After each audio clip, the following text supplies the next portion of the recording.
Muito boa tarde para você. Vamos aos destaques desta segundona. Olha só, tem a reunião ordinária de número 53 e na pauta está a segunda votação do projeto de lei Escola Sem Partido. Mais um requerimento protocolado pede a retirada dessa proposta. Nós vamos explicar já já. Esse pedido foi feito pela liderança do governo.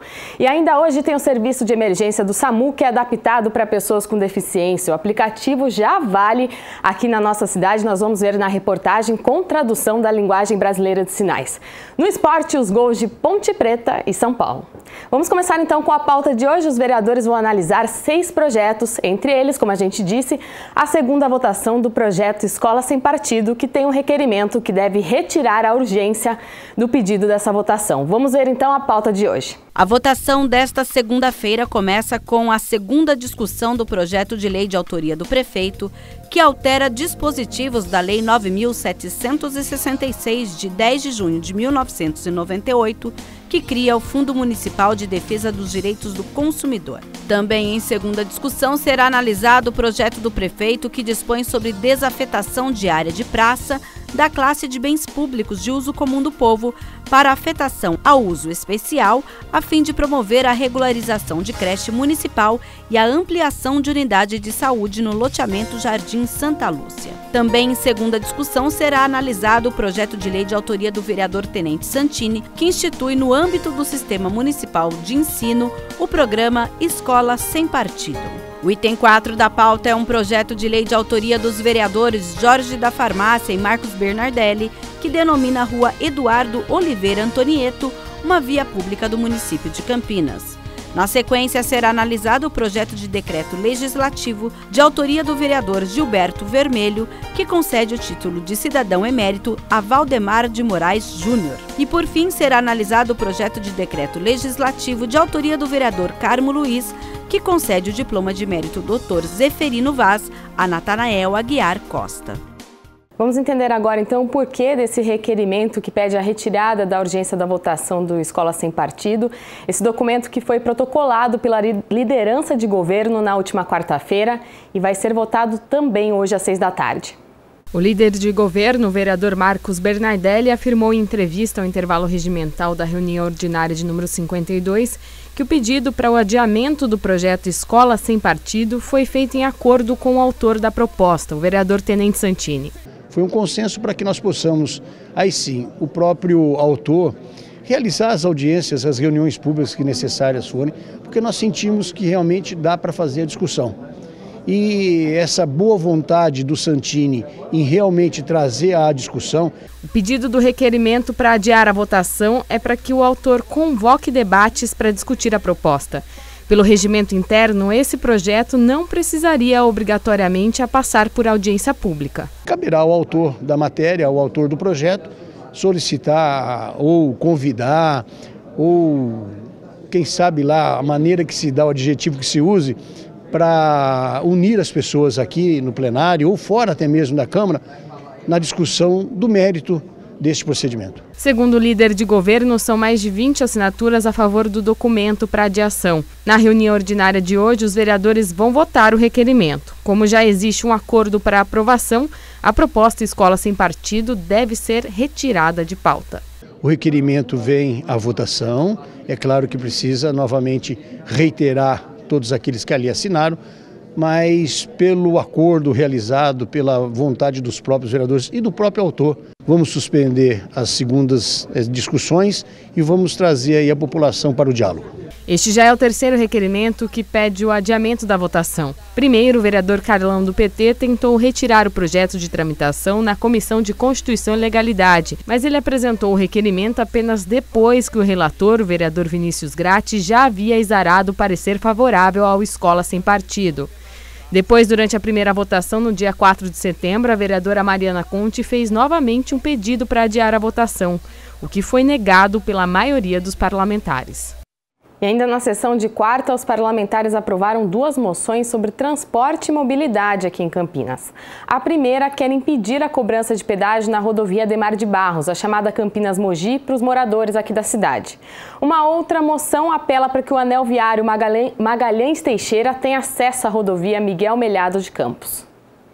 O vereador Carmo Luiz protocolou na Câmara, na última semana, 2 moções relacionadas ao transporte e à mobilidade na cidade de Campinas. A primeira delas apela ao governador pela aprovação do projeto de lei número 5.992, de 2009, que proíbe a cobrança de tarifa de pedágio de pessoas residentes no município em que está localizada a praça de cobrança. Nós estamos propondo uma moção ao governo do estado que esta lei seja obedecida, porque são pessoas ali na rodovia Ademar de Barros que moram na mesma região e não é justo que essas pessoas, morando dentro do próprio município, tenham que pagar pedágio para se locomover. A outra moção do parlamentar apela à concessionária Rota das Bandeiras, à Artesp, a Agência de Transportes do Estado de São Paulo, e à Secretaria dos Transportes Metropolitanos para que o anel viário Magalhães Teixeira tenha entrada e saída para a rodovia Miguel Melhado Campos.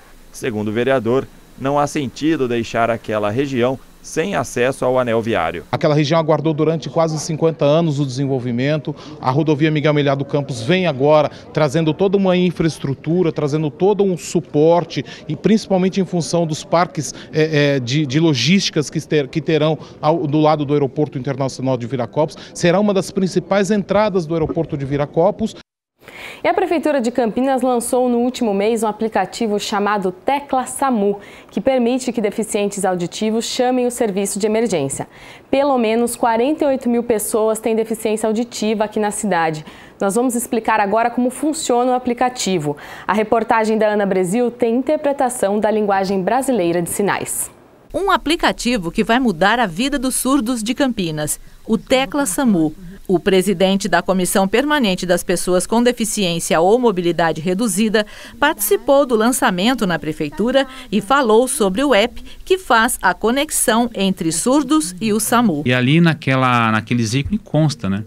Se é acidente de carro, se é tiro ou se é algum problema de saúde. E se ela clicar novamente, vamos supor que seja de carro, clicou para carro, aí abre novamente o outro ícone.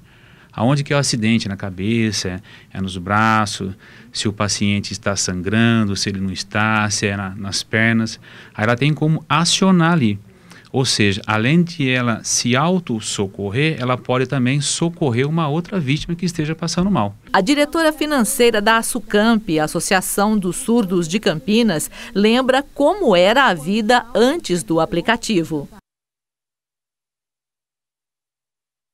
Era muito difícil. Se um surdo sofresse ou presenciasse um acidente, precisava pedir ajuda de pessoas ouvintes para ligar e pedir socorro. Por si mesmo era impossível. Precisava mandar uma mensagem para outra pessoa e esperar para ser solicitado o pedido de ajuda. O surdo não conseguia fazer por si próprio. Mônica também contou como os surdos de Campinas receberam a novidade. A comunidade surda aprovou e gostou muito, porque até hoje não havia nada nesse sentido. E graças à ideia do Dr. Hansen, que através desse projeto da Prefeitura, em parceria com o SAMU, depois de várias reuniões, conseguimos concretizar essa proposta. A comunidade surda gostou muito, porque se sentiu incluída verdadeiramente.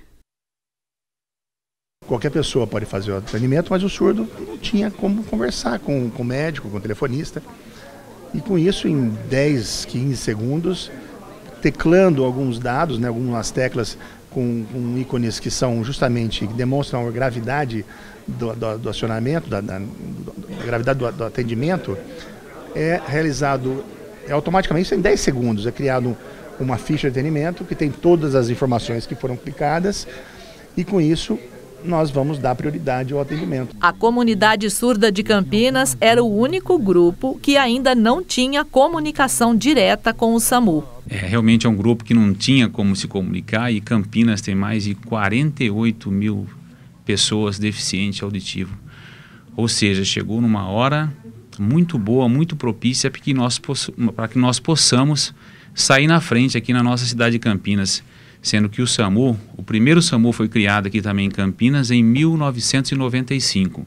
E agora Campinas é novamente pioneira justamente nessa tecla SAMU. É um número muito grande de pessoas que agora podem pela tecla SAMU, entrar em contato com o SAMU em caso de acidentes. O aplicativo foi desenvolvido com a ajuda de pessoas da área da comunidade dos surdos, né, que sabe a melhor maneira de interagir. O Tecla SAMU já está disponível nas lojas de aplicativos dos celulares. Sim, estamos progredindo. O projeto está no início. O surdo chamar o SAMU é uma inovação. Lembrando que desde o ano passado a TV Câmara Campinas trabalha para ampliar o número de programas com Libras.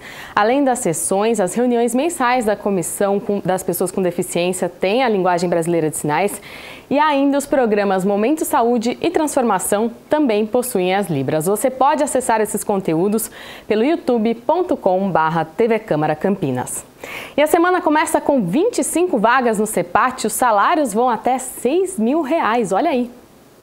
Há vagas para atendente de lojas, vaga exclusiva para pessoas com deficiência e moradores de Campinas, auxiliar administrativo, vaga exclusiva para pessoas com deficiência, auxiliar de confeiteiro, vaga exclusiva para moradores de Campinas com experiência, auxiliar de corte na confecção de uniformes pesados e profissionais, vaga exclusiva para moradores de Campinas com experiência.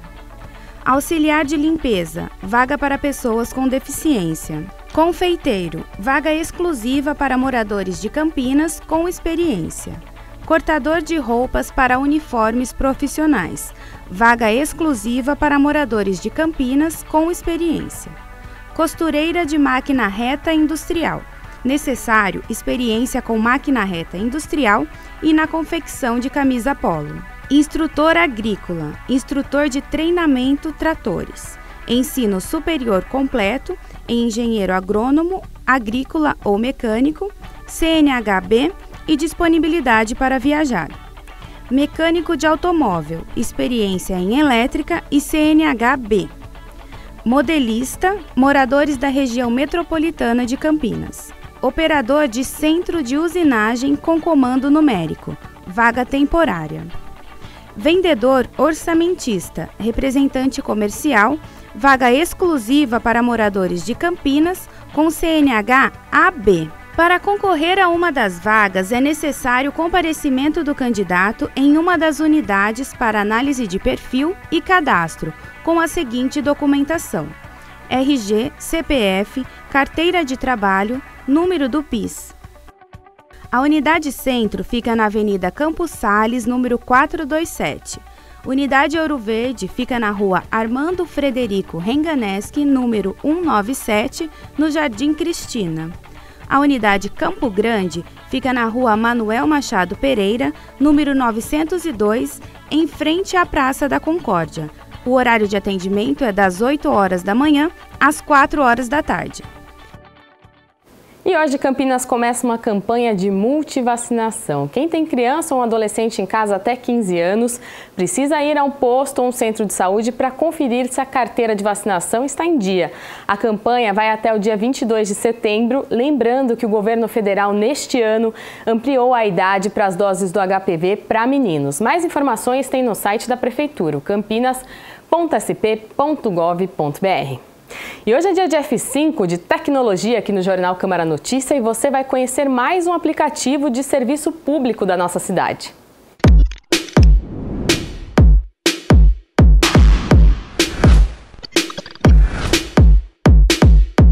Olá, você sabia que existe um aplicativo para você, cidadão campineiro, entrar em contato com a Prefeitura? Essa ferramenta chama Portal do Cidadão. Dá para você registrar reclamações, tirar dúvidas e ter acesso a vários serviços do Poder Municipal. Esse aplicativo foi criado pela empresa AIMA de Campinas exclusivamente para a cidade e tem para Android e iOS, lembrando que é gratuito.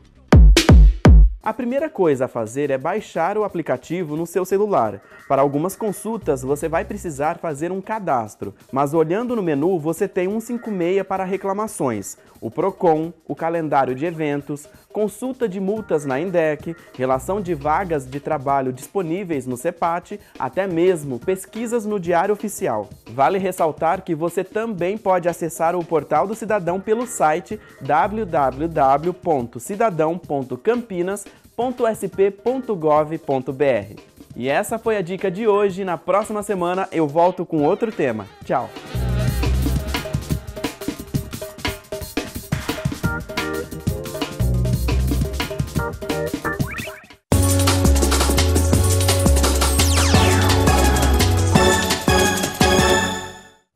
Olha, o fim de semana não saiu tão caro assim para Ponte Preta, hein? O pesadelo ficou mesmo para a equipe da capital, Gabriel.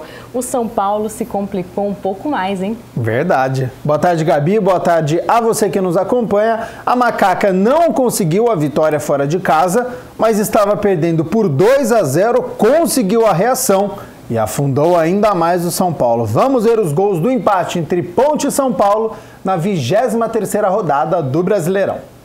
O São Paulo mostrou logo de cara quem manda no Morumbi. Hernanes, de falta, cobrança magistral, acertou o ângulo esquerdo de Aranha. Que categoria! 1-0 tricolor. Na segunda etapa, aos 11 minutos, escanteio para o tricolor. Prato deu uma cabeçada e Aranha saiu mal do gol. E Bruno Alves aproveitou. 2-0 São Paulo. Só que aí começou a reação da Ponte. Aos 17 minutos, após bate-rebate, a bola bateu no braço de Jusilei, que não é goleiro. Aí não dá, né? Pênalti e expulsão para o meio-campista. Danilo Barcelos foi para a cobrança e não desperdiçou. 2-1. A partir daí, a Ponte partiu para o ataque e aos 30 minutos veio o empate. Danilo cobrou escanteio e Léo Gamalha subiu mais que todo mundo e de cabeça. Mandou para o fundo das redes. Ficou assim. São Paulo 2, Ponte Preta também 2. O São Paulo estava com 1 a menos, então vacilou mesmo, Gabriel. Agora, como fica a Ponte Preta na tabela? A Macaca permanece na 13ª colocação com 28 pontos. A partir de agora, a Ponte vira aquela chavinha, porque o próximo jogo é quarta-feira, conhecida como depois de amanhã, pela Copa Sul-Americana. A Ponte enfrenta o Sport lá em Recife. É a primeira partida das oitavas de final. E vamos mudar de assunto, porque no meio desse feriadão teve rodada do Campeonato Paulista de vôlei masculino. Campinas manteve uma boa rodada? E o Vôlei Renata conseguiu a reabilitação depois de perder para o SESI. A equipe de Campinas recebeu o Itapetininga no ginásio do Taquaral e fez 3-1. Foi complicado, hein? Olha as parciais. 25-23, perdeu o segundo set 19-25, fez 25-23 e no último set 26-24. É isso aí, a equipe de Campinas tem agora 4 vitórias e 2 derrotas e está entre os primeiros colocados no campeonato. E uma estatística boa é que a equipe está invicta jogando aqui em Campinas. Tá aí a força da torcida campineira, hein? Continuem lotando o ginásio do Taquaral, porque é um diferencial em relação às outras equipes. Valeu, Gabriel. Boa tarde para você. A gente volta às 5 horas. Tchau, tchau.